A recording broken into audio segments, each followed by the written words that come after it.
DJ, after the way you guys came out to start the second half Saturday, how important was it for you guys to get those first 4 points to keep the pedal on the gas to start the second half today? Coach was on us in the locker room. Told us it wasn't a 20-minute game. Just reminded us, we got to try to play 40 minutes, a full 40 minutes. And then we just, try to come out the first 4 minutes and, keep it going. I think we went on like a 4-0 run or a 6-0 run.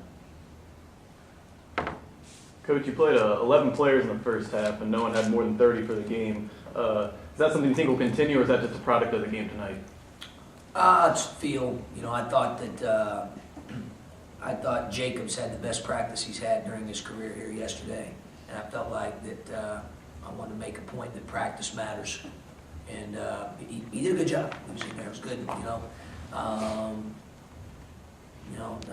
I'd like to play a lot of guys, but that's not my decision. I think sometimes that's a little bit of fool's gold. They think it's, it says coach's decision. I tell those guys, if they want to play, earn it in practice. I'd like to play everybody. I wish I could play all 15. But you got to earn it now. You got to earn it. That's kind of my point a little bit at the end of the game. This is not equal opportunity. We're trying to play the best basketball this team can play, and the deeper our rotation is, the better off we are over the course of a 16-game conference schedule. And so we'll see. We'll see how some of those guys respond. We practice tomorrow, practice the following day. I know at some point we're going to need everybody. At some point throughout a conference schedule, every league race, every 16 games or 18 games in some cases in other leagues I was in, at some point there's going to come a point in time during the course of that schedule where everybody's going to be called upon to do something positive to help their team play well or win. So it was good from that standpoint tonight that we were able to play that many guys and get them some extra minutes and some experience.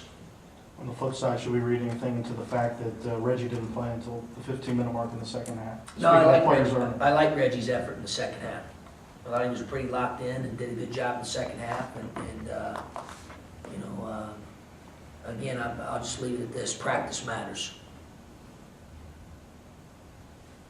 Then DJ, it seems like kind of underrated aspect of your game is your ability to get rebounds. Pulled down 5 today. I think you're second on the team about 5.6. What's your mentality as a rebounder to just react when the ball's in the air? What would you say you're able to do to pull down 5, 6 a game? Most of the time, and I'm sure DeVaugh and Reggie get mad sometimes because they're doing all the boxing out. And most of the time, I just it's mostly their credit. I just swoop in there, come in and swoop in there and get the ball. But most of the time, guards really don't, like the point guard really don't go to the rebound, to the glass. So I just try to use that advantage 5-on-4 and try to get the rebound and push it. DJ, has Nick kind of graduated to the next level? He's no longer a freshman. He's really seemed to be a guy that's earned a lot of the players' trust out on the floor in terms of taking shots and being a guy you guys can trust on the offensive end. Yeah, he's one of our better shooters, without question.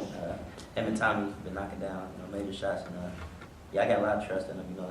He's been shooting the ball real good. He's feeling good right now. That's his game. So And we've seen it for a couple games now too. It's a little less hit and miss than it was early in the year. With Nick he's been consistent, real consistent. Coach, can you talk about that too? I mean, it seems like some of the other freshmen might have some freshman moments in their game, but Nick doesn't seem to have that look in his face. I mean, can you talk about how he's developing to a role player? Well, it's a good lesson. The greatest thing about Nick, honestly, is I've asked Nick to do about 4 things. I've asked him to take and make open shots. I've asked him to give me his best effort on the other team's best 2 or 3. A lot of times he gets caught on that matchup and does a pretty good job. I told him I want him to screen, and I want him to make more toughness plays. At the beginning of the year, I didn't think he was making enough of those. He's making more of those now. And the reason I say it's a great lesson is he knows, like DJ said, what his role is. He's completely comfortable in it. He can recite it to you. He knows it by heart, and he knows that's what he's supposed to do, and that's all he thinks about. Whereas I think sometimes guys, especially young guys, have what I call an identity crisis. They may know what their role is, but deep down in their heart and mind may not want to accept that role because they think there's something different. He's fine with, he just does what we tell him to do. And I think that's a big reason why he's gotten secure in his role, and obviously he's produced, and production equals confidence, and not only in himself, but from these guys with his shooting and different things that he does. But you know, I think that, I think maybe that's the best way to explain it, honestly. He just has a real understanding of what we're looking for him to do, and he tries to do exactly that. And it's a good lesson for, you know, anybody that makes the transition to becoming a freshman. Coach, did you see some progress in terms of keeping the foot on the throat tonight? Yeah, Is progress. that the biggest thing you Yeah, saw? I saw progress. One? That's probably the best way to put it. I saw progress. I felt like the first 15 minutes of the second half, for sure, we really these guys were good. I heard them, I kept saying to them, we don't get sloppy, let's stay locked in. And I could hear these guys saying that to one another out there, and I thought we did a pretty good job of that, Jason, for the first 15 minutes of the second half.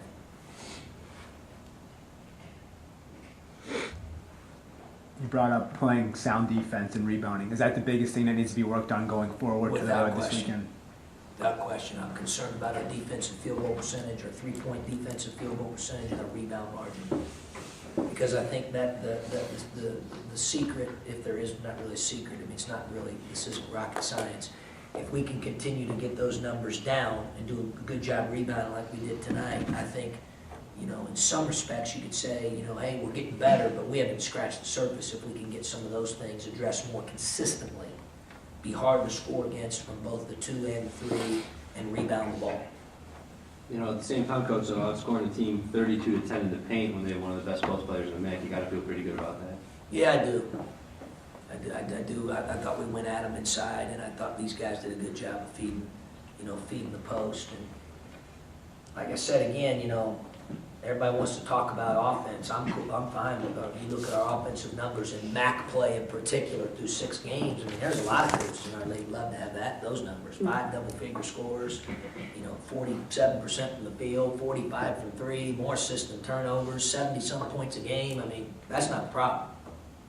You know, I mean, we're playing on offense. We've got to lock in on defense, and we've got to get better there, and it's got to become one of those deals where every guy on our team thinks about that first. Because if they'll do that and sacrifice it and think about that first, then I think we've got a chance to get better.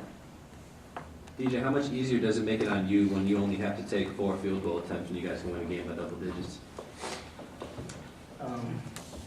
Really don't go into the game thinking about that. You know, just, you know, I pushed the ball, you know, Nick and DeVaugh, they ran the floor well.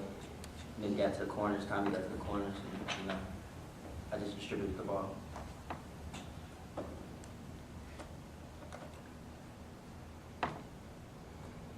Anything, Jason?